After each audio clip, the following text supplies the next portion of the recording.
Alam nyo, mga kasama, ang business ninyo at business ko, lalago lang yan. Depende sa inyo pong pag-unawa. Ang pinakaayaw ko sa grupo, yung bang kunting problema, suko agad.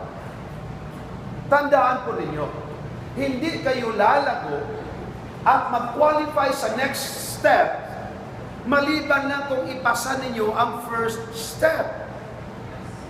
Nakuha po ba ninyo? Sample, naglakad ka, may balon, nahulog ka. Aray, nahulog. Kinuha. Ito, kinabukasan. Dumaan na naman. Aray, nahulog ako. O sige na lang. Pangatlong araw, araw-araw nahulog. Kung may balon, ay, mahulog yan. Dito lang banda. O kayo natututo. Pero ng araw-araw nahulog, tabunan mo na lang yan. Naintindihan nyo ba? Alam nyo po, sa totoo lamang, depende sa takbo ng kaisipan mo kung paano mo mapalago ang iyong negosyo.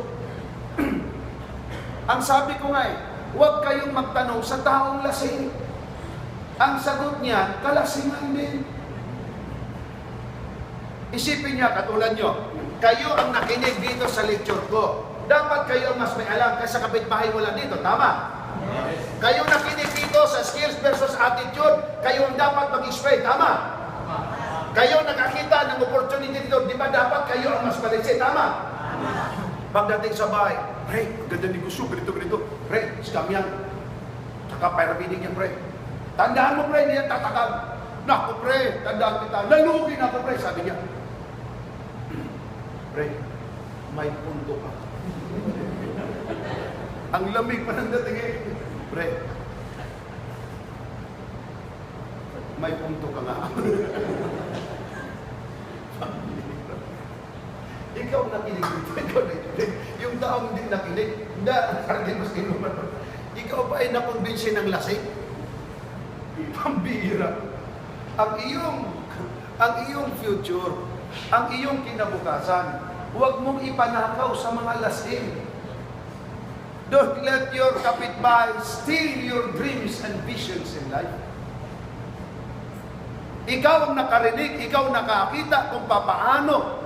Dapat ikaw ang mas may alam. Intindihan niyo po ba yun? O, tingnan niyo si Jennifer.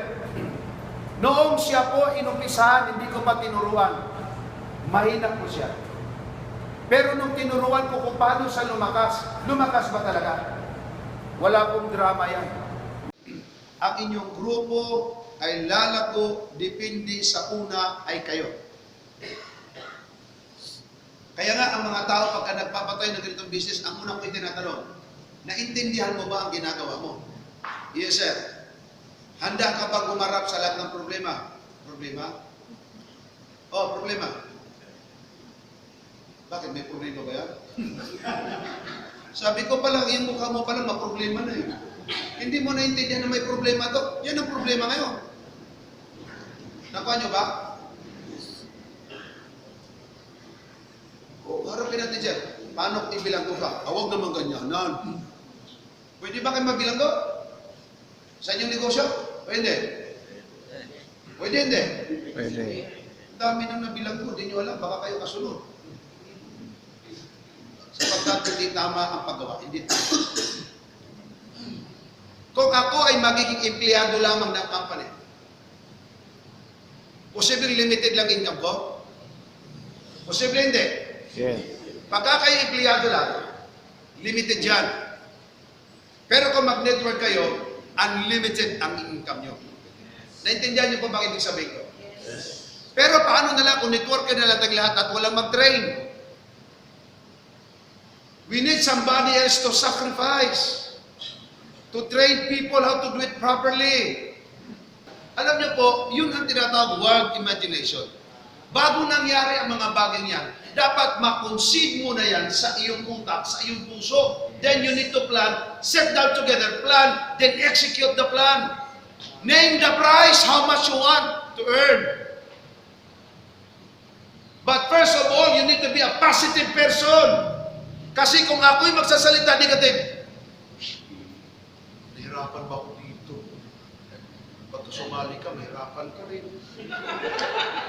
Nagutuman na ako. Eh, sino pang abnormal susunod sa'yo? Eh, abnormal ka nga, nagturo ka na puro negative. Eh.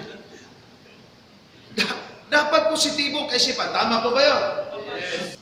Tanong ko sa inyo, kung ikaw apply nandito sa Pangasinan, ang mga downlines mo, dumating na po sa Purol, Kulim, Busuan, Linabacan, Kuya, Butaya, Magsaysay, Palawan, umabot na po kayo doon sa Luzon, Visayas, Mindanao, umabot na kayo sa England, Italy, Portugal, Switzerland, Pakistan, Russia, Myanmar, Burma, hanggang paabot na kung saan lugar ng Pangasinan. Tanong ko sa inyo, makikita mo po ba yung mga tangin sa ibang mga lugar na nagtatrabaho din katulad mo, o makikita hindi? Hindi mo na makikita, pero kung magtrabaho sila, pwede ka makikita. Ikay kumikita, kahit hindi mo sila nakikita. Yan sinabi ko, kay kumikita, nakita na, kahit di mo nakikita, may kita ka, sa kita, kinikita. Di mo nakikita, may kita ka, nakikita, nakikita. In short, ayaw mo na, may income ka pa.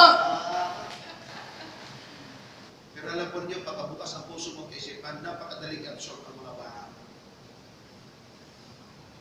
Huwag po kayo matakot sa marketing plan. Matakot kayo kung wala kayong marketing plan. Ang iba, bakit pa bago-bago yung marketing plan? O gusto mo luma-luma o bago-bago?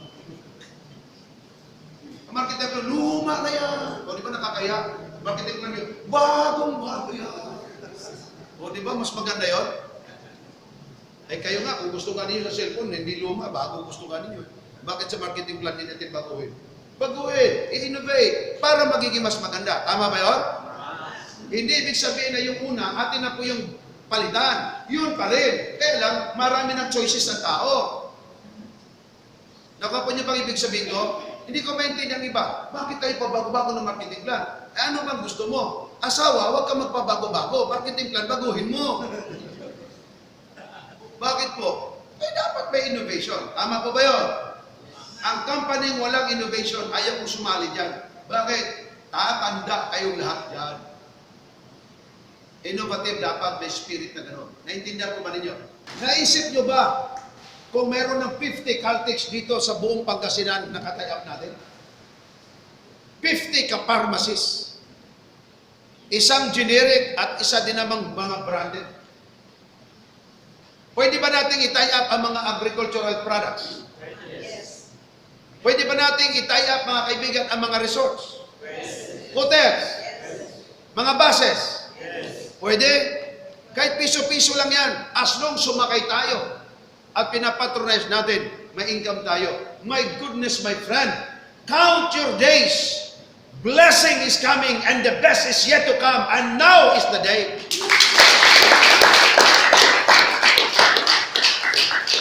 Kaya nga, sa lesson, masabi ko sa iyo ang mga pasaway, markahan mo na yan. Wag nang sumali dito. Maglaway na lang kayo. Mag-born again muna kayo. Ibig sabihin, magpakabait muna kayo. Kasi ang dapat po dyan, ganito dapat ang company kumita. Tama po ba yun? Pagka ang company nyo hindi kumita, papayat ang company, eventually patay ang company. Patay rin tayo kasi tayo yung company. Business partner tayo. Please lang huwag nyo pong sabihin. Maglagay ka lang, ako nang bahala. Pinapatay mo ang tao yan. Magiging tamad yan. Nakuha nyo? Maglagay ka lang, pre, ako nang bahala dyan.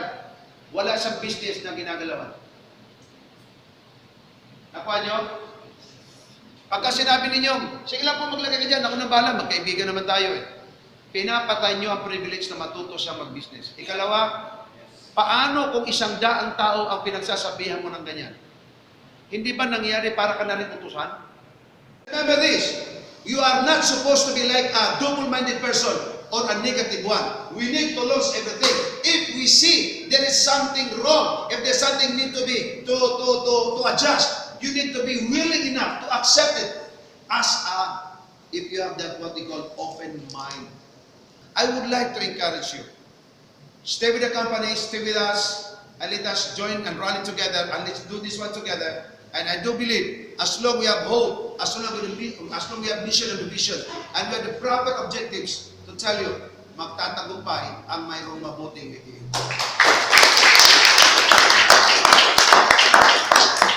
I want to rally with you. I want to help with you. I want to work with you. And let's work hand in hand together with God, for God is our witness. Na ito po yung ginawa natin in good faith for the good of the people. Yun po masabi ko sa inyo.